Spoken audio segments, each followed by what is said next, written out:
Eu sou branco, estou com um boné preto com um detalhe dourado no meio. Tenho óculos de haste preta. Tenho bigode e barba preta escura curta. Estou com uma camiseta cinza clara cavada. E estou caminhando em um parque público rodeado por árvores, olhando para o meu celular. E às vezes piso sobre folhas e galhos. Este é o canal Caminhos do Pensamento. Meu nome é Rafael. E aí pessoal, tudo bem com vocês? Hoje eu vou falar sobre um comentário que eu achei em um vídeo do YouTube. E eu achei bem curioso o relato do rapaz. Ele disse assim: sou um homem trans e quero deixar meu testemunho de fé. Tenho uma doença sem cura que me impedia de fazer a transição de gênero. Os médicos diziam que era impossível que os sintomas dessa doença sumissem. E isso era necessário para que eu tomasse os hormônios. E eu dobrei os joelhos, pedi a Deus que Ele fizesse o milagre, se Ele quisesse que eu fizesse então a transição de gênero. E realmente foi o que aconteceu. A doença regrediu, os sintomas desapareceram e os médicos dizem que foi um milagre. Eu fiz a transição, tomei os hormônios, completei o ciclo e posso dizer que Deus não nos condena e Ele nos ama como somos. Esses religiosos que ficam dizendo que a transexualidade é algo imoral estão totalmente errados. Foi o que ele alegou. E aí eu gostaria de refletir aqui com vocês. Será que realmente Deus fez um milagre na vida desse trans? Será que realmente essa experiência dele prova aquilo que ele pretende? Partindo do princípio de que tudo que ele escreveu aconteceu, né? Ainda que a explicação possa ser outra, mas o fenômeno relatado tenha sido exatamente esse. Ele tinha essa doença incurável e ainda tem, e ele inclusive disse que ficou por 15 anos com os sintomas dessa doença, e os médicos falaram: não tem como, esses sintomas vão te acompanhar pelo resto da vida, né? E aí depois da oração esses sintomas sumiram, ainda que não de forma instantânea. Pelo relato dele foi algo gradativo, né? E os médicos não conseguiram explicação. Não é tão raro os médicos dizerem realmente que o que ocorreu foi um milagre, né? Os médicos muitas vezes se deparam com casos espetaculares de pessoas que estavam sem perspectiva de recuperação e essas pessoas se recuperam.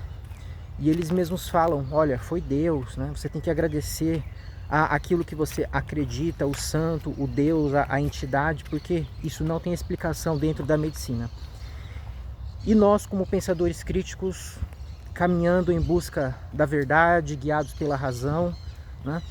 Como podemos encarar isso? Será que isso realmente prova que Deus agiu ali para que aquele homem fizesse a confirmação de gênero, para que ele ajustasse o seu corpo àquilo que ele pensava sobre si mesmo? E ele gostaria que os outros o percebessem como ele se percebia, né? Não a percepção visual, mas a percepção mental, a imagem que ele tinha de si mesmo. Ele gostaria de exteriorizar, confirmando o gênero dele, que era masculino, apesar de ter um corpo feminino, né? Bem, aqui no canal eu defendo uma ontologia idealista. Significa que uma coisa é uma ideia ou uma mente. Não há nada no universo que seja material, ou seja, que exista fora de toda e qualquer mente. Tudo aquilo que existe ou é um sujeito, ou seja, algo que reflete, que gera ideias, ou então essa coisa é ela mesma uma ideia, ou seja, algo que depende de uma mente para existir e que está em alguma mente, né? Como uma afetação, uma criação dessa mente, ou mesmo uma turbação dela. De modo que nada no universo possui atividade própria, a não ser as mentes. As mentes são os únicos agentes. E eu defendo também uma metafísica panenteísta, o que significa que existe uma mente suprema que nunca foi criada e o universo é uma manifestação dela, é uma extensão, é uma derivação dessa mente. Como se tudo isso que nós percebemos fossem ondas do grande oceano divino que é a mente una, perfeita, indivisível, incriada. E nós mesmos, as mentes finitas, também somos de certo modo uma manifestação dela. Nós somos, na verdade, como que dobrinhas dessa mente. Essa mente, de alguma forma, gerou consciências finitas pelas quais ela se manifesta. E essas consciências finitas são afetadas continuamente com inúmeras ideias empíricas, ou seja, as percepções sensoriais que compõem os objetos. Todos os objetos, seja no plano macro, seja no plano micro, eles não passam de percepções, ainda que meramente potenciais. Porque para que os objetos físicos existam, eles dependem de alguma mente que sirva como que de pano de fundo para eles, né?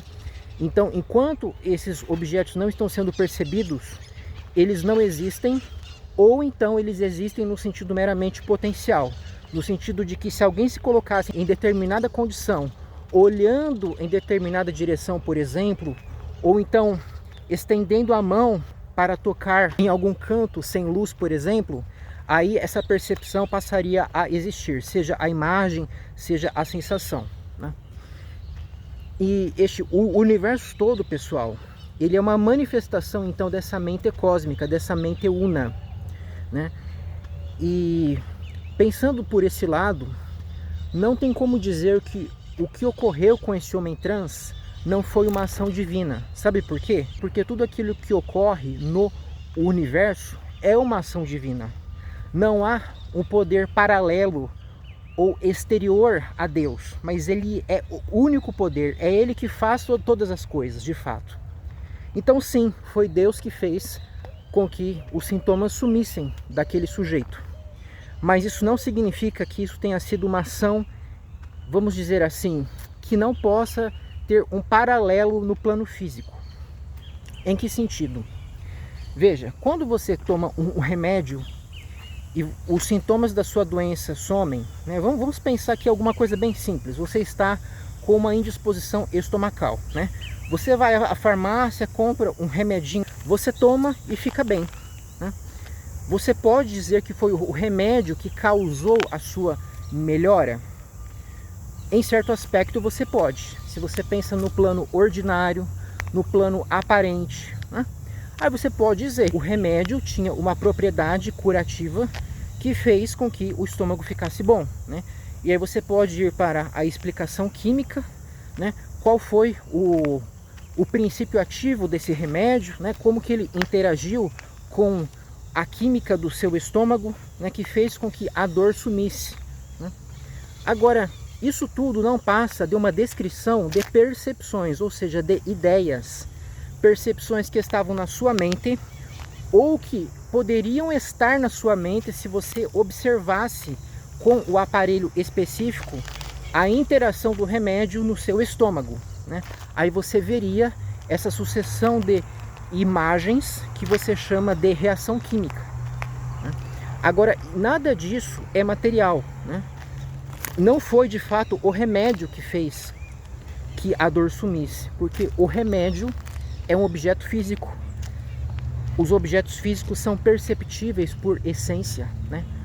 Os objetos físicos, eles são conjuntos de imagens e sensações que nós percebemos de forma firme, né, contra a nossa vontade. Não são ideias como as da imaginação que nós criamos, mas os objetos físicos, como o chão em que eu piso, os meus óculos, a minha roupa e o meu próprio corpo, eles são percepções que são impressas em mim por uma fonte mais forte que a minha, superior, né? A minha mente superior em todos os sentidos, que é uma mente que contém como que os moldes dessas percepções, né? Então essa mente maior está renderizando o mundo físico segundo após segundo na minha mente e na dos outros seres finitos, os seres que são capazes de ter percepções. Os objetos físicos, eles não têm atividade própria e não têm existência própria, porque a existência deles consiste em serem percebidos, né? Os objetos físicos são ideias, então, que estão presentes, né, em nós. E nós falamos que eles estão fora de nós no sentido de que nós não os criamos. Nós sabemos quando podemos percebê-los ou não, né?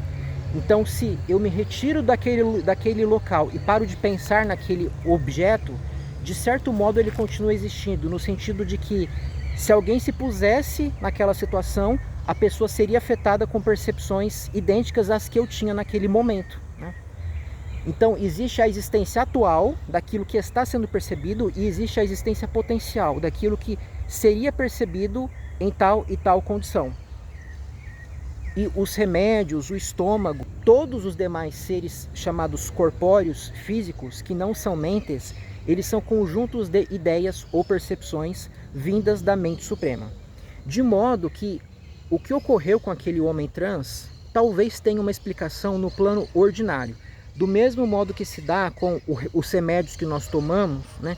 E que nós fazemos ali uma relação de causa e efeito no plano da experiência, até para que nós possamos saber como podemos agir, né, para ter esta ou aquela percepção. Então eu sei que se eu tomar este remédio, provavelmente eu terei aquela outra percepção chamada de melhora física, né?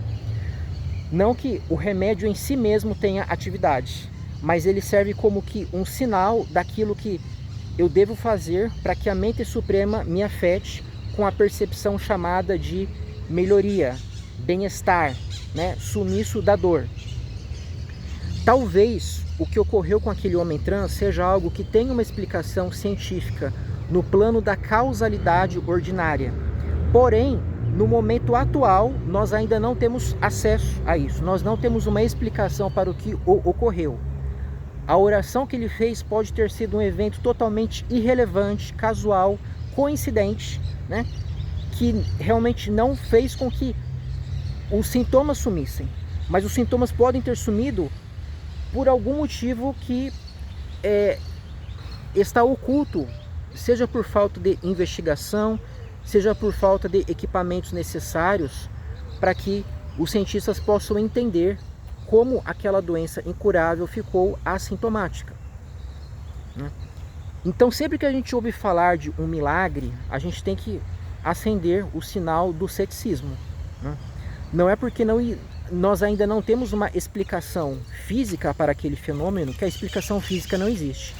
E não é porque nós encontramos uma explicação física que nós vamos excluir a metafísica, ou seja, a estrutura da realidade, aquilo que está por trás do fenômeno físico, né? Aquilo que está por trás dos fenômenos físicos é a ação realmente de uma mente perfeita, incriada, suprema, que gera e move todas as coisas, tá? Então ela realmente é a autora de todos os eventos físicos, inclusive os eventos desagradáveis que nós chamamos de malignos, mas que no contexto dessa mente são eventos que servem ao o propósito de ela revelar a si mesma em infinitos modos, né? Inclusive afetando as mentes finitas para que elas tenham percepções que diminuem o seu bem-estar, que diminuem o seu ser, percepções que elas desejam que não existissem.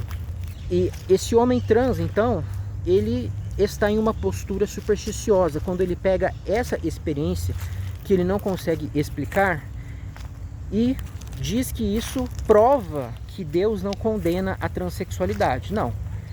Eu até concordo com a conclusão dele, né, de que a transexualidade é indiferente no aspecto ético, porque ela não prejudica a ninguém, né? Pelo contrário, ela beneficia o sujeito que passa pela transição de gênero, né?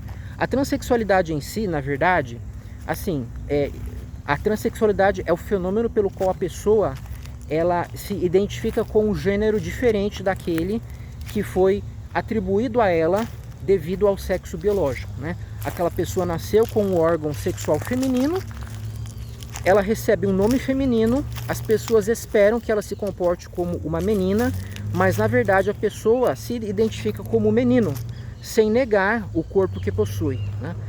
Mas ela se sente bem vendo a si mesma como um homem, ainda que não seja um macho, né? Mas ela adota a vestimenta masculina, o modo de falar masculino, o jeito masculino, né? Os comportamentos tipicamente associados aos machos e se identifica então como homem, ainda que seja um homem trans, né? E a transição de gênero, sem dúvida, é benéfica então para esse indivíduo, né? Ele vai se sentir feliz, completo, confirmando o gênero, né? Para que as pessoas possam identificá-lo como homem, mas a experiência desse homem trans de modo algum serve de prova desse fato, né? Nós chegamos a saber sobre a natureza da transexualidade e da transição de gênero pela via reflexiva, lógica, racional, filosófica, e não por esses métodos religiosos, místicos, né, supersticiosos. Tá bom, pessoal? Por hoje era isso. Até a próxima.